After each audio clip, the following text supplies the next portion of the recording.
সুপ্রিয় viewers, bike blog নয়নের পক্ষ থেকে দেশের এবং সকল প্রবাসী ভাইদেরকে জানাচ্ছি আন্তরিক শুভেচ্ছা অভিনন্দন। আবারও চলে আসছি আপনাদের মাঝে খুব গুরুত্বপূর্ণ একটি ভিডিও নিয়ে। আজকের ভিডিওতে থাকবে হঠাৎ করে আপনার বাইক থেকে আপনি মাইলেজ কম পাচ্ছেন, সেক্ষেত্রে আপনার কোন কাজগুলি করতে হবে, যে কাজগুলি করলে 100 পাচ্ছেন আপনি আপনার বাইক থেকে অনেক বেশি মাইলেজ পেয়ে যাবেন। তো চলুন দেখে আসি আজকের ভিডিও। একটি বাইকের জন্য খুব গুরুত্বপূর্ণ জিনিস হচ্ছে চাকার প্রেসার। আমরা সামনের চাকায় 40 প্রেসার দিয়ে দিই এবং পিছনের চাকায় 60 প্রেসার দিয়ে দিই। অতিরিক্ত প্রেসার যখন চাকার ভিতর ঢুকে তখন বাইকটি রাইড করার সময় প্রচুর পরিমাণে লাফালাফি করে। বাইকটি যখন লাফালাফি করে তখনই আপনার বাইকের মাইলেজ ড্রপ করে। আপনার কি করতে হবে? সঠিক নিয়মে সঠিক মাপে আপনার বাইকের চাকার প্রেসার রাখতে হবে। আপনার বাইকের সামনের চাকায় প্রেসার রাখবেন 25, পিছনের চাকায় প্রেসার রাখবেন 32। সেক্ষেত্রে আপনার বাইকটি থেকে আপনি অনেক বেশি মাইলেজ পেয়ে যাবেন। আপনার বাইকের চাকা জ্যাম কিনা অবশ্যই আপনার চেক করতে হবে। আপনার বাইকের চাকা যদি জ্যাম থাকে, বাইকটি রাইড করার সময় বাধাগ্রস্ত হয়। বাধাগ্রস্ত হওয়ার সাথে সাথে আপনার বাইকের মাইলেজ ড্রপ করবে। আপনার বাইকের চাকা অবশ্যই আপনার বাইকের সার্ভিস সেন্টারে গিয়ে ফ্রি করে নেবেন। সেক্ষেত্রে আপনি আপনার এই বাইক থেকে অনেক বেশি মাইলেজ পেয়ে যাবেন। আরেকটা গুরুত্বপূর্ণ বিষয় হচ্ছে আপনার বাইকের মধ্যে আছে চেইন স্প্রকেট। আপনার বাইকের চেইন স্প্রকেটের দাঁত যখন ক্ষয় হয়ে যাবে, আপনার বাইকের চেইন যখন অতিরিক্ত লুজ হয়ে যাবে, আপনার বাইকের চেইন যখন অতিরিক্ত টাইট থাকবে, সেক্ষেত্রে আপনার বাইকের মাইলেজ ড্রপ করবে। সেজন্য আমাদের কি করতে হবে? আগে চেইন স্প্রকেট চেক করতে হবে দাঁত ক্ষয় হয়ে গেছে কিনা। যদি চেইন স্প্রকেটের দাঁত যদি ক্ষয় হয়ে যায়, আমাদের কি করতে হবে? চেইন স্প্রকেট পরিবর্তন করতে হবে। চেইন স্প্রকেটের দাঁত ভালো আছে, চেইন অ্যাডজাস্ট করুন সঠিক মাপে সঠিক নিয়মে এবং চেইনের মধ্যে 90 গ্রেডের গিয়ার অয়েল ব্যবহার করুন। সেক্ষেত্রে চেইন থেকে ভালো শব্দ শুনতে পাবেন এবং আপনার বাইকের চেইন স্প্রকেট দীর্ঘদিন ভালো থাকবে। তারপর যে বিষয়টা আপনাদের সাথে শেয়ার করব সেটি হচ্ছে আপনার বাইকের মধ্যে লাগানো আছে স্পার্ক প্লাগ এবং এয়ার ফিল্টার। আপনার বাইকের স্পার্ক প্লাগ এবং এয়ার ফিল্টার যখন দুর্বল হবে, এয়ার ফিল্টার যখন ময়লা হবে বা নষ্ট হবে, তখনই আপনার বাইকের মাইলেজ ড্রপ করবে। আপনার কি করতে হবে?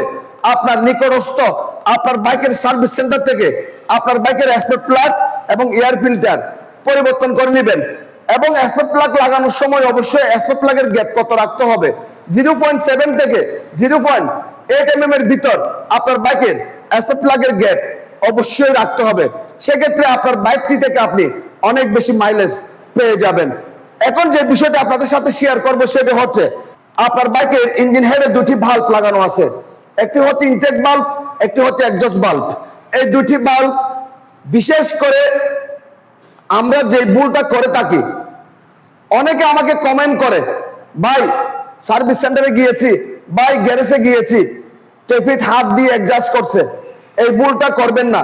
যখনই আপনার বাইকের টেপিট হাত দিয়ে অ্যাডজাস্ট করাবেন, তখনই আপনার বাইকের নানা রকমের সমস্যা সৃষ্টি হবে এবং নানা রকমের সমস্যা দেখা দিবে এবং আপনার বাইকের মাইলেজ ড্রপ করবে। সেজন্য আমাদের কি করতে হবে?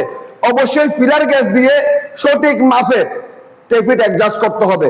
ইনটেক বাল্বের মাপ রাখতে হবে 0.05 mm, এক্সজস্ট বাল্বের মাপ রাখতে হবে 0.10 mm। সেক্ষেত্রে আপনার বাইক থেকে আপনি অনেক বেশি মাইলেজ পেয়ে যাবেন। তারপর যে কাজটি আমাদের করতে হবে সেটি হচ্ছে ইঞ্জিন অয়েল। অবশ্যই আপনার বাইকের সার্ভিস সেন্টার থেকে ইঞ্জিন অয়েল ব্যবহার করার চেষ্টা করবেন। অহরহ 2 নাম্বার ইঞ্জিন অয়েল পাওয়া যায়। সেজন্য আপনার বাইকের ইঞ্জিন ভালো থাকার জন্য, বাইক থেকে ভালো পারফরমেন্স পাওয়ার জন্য, অনেক বেশি মাইলেজ পাওয়ার জন্য আমাদের কি করতে হবে? নিকটস্থ সার্ভিস সেন্টার থেকে ইঞ্জিন অয়েল ব্যবহার করবেন।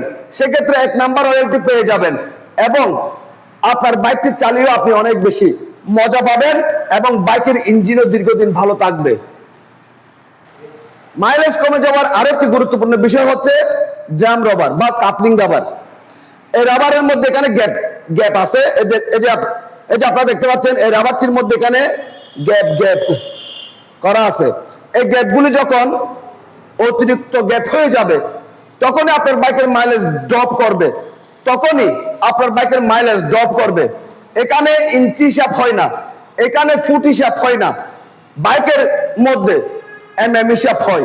সেজন্য একটু করে যখন গ্যাপ সৃষ্টি হবে তখনই আপনার বাইকের মাইলেজ অনেক বেশি কমে যাবে।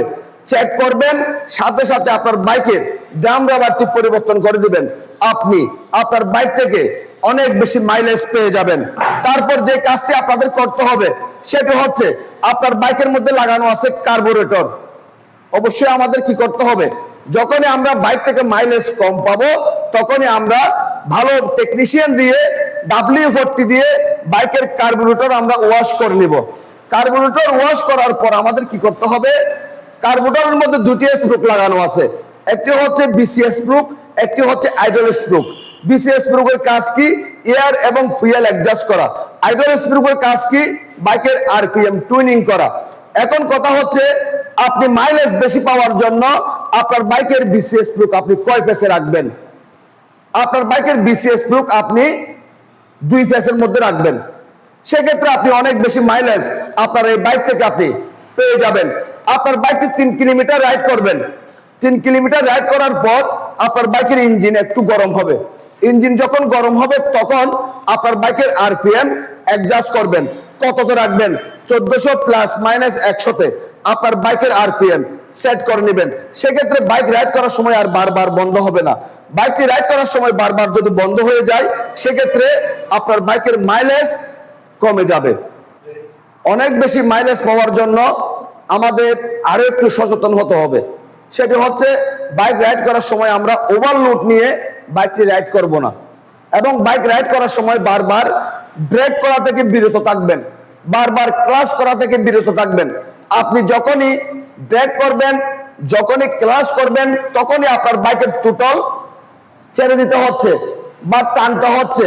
যখন টান দিবেন তখন আপনার বাইকের কার্বোরেটর থেকে প্রচুর পরিমাণে ফুয়েল সাপ্লাই হতে থাকে, সেক্ষেত্রে মাইলেজ কমে যায়। চেষ্টা করবেন আস্তে আস্তে টুটল দেওয়ার জন্য, চেষ্টা করবেন ব্রেক কম করার জন্য, চেষ্টা করবেন ক্লাচ কম করার জন্য। প্রয়োজন হলে তো বাইক করতে হবে। তো আমার যে কাজগুলি করলে মাইলেজ ভালো আসবে সেটাই আমি আপনাদের সাথে শেয়ার করতেছি। আজকের ভিডিওতে আমি অনেকগুলি বিষয় আপনাদের সাথে শেয়ার করছি মাইলেজ বেশি পাওয়ার জন্য। এই কাজগুলি করে দেখবেন, যদি আপনার বাইকটি থেকে আপনি মাইলেজ কম পান সেক্ষেত্রে অবশ্যই অবশ্যই আপনার বাইক থেকে আপনি 60 প্লাস মাইলেজ পেয়ে যাবেন। আজকের ভিডিও যদি আপনাদের ভালো লেগে থাকে লাইক করবেন, কমেন্ট করবেন এবং বেশি বেশি করে শেয়ার করে দিবেন। আর আমাদের এই ছোট্ট পরিবারটি সামনের দিকে এগিয়ে যাওয়ার জন্য সুযোগ করে দিবেন। সবাইকে অনেক অনেক ধন্যবাদ জানিয়ে আজকের মতো বিদায় নিলাম।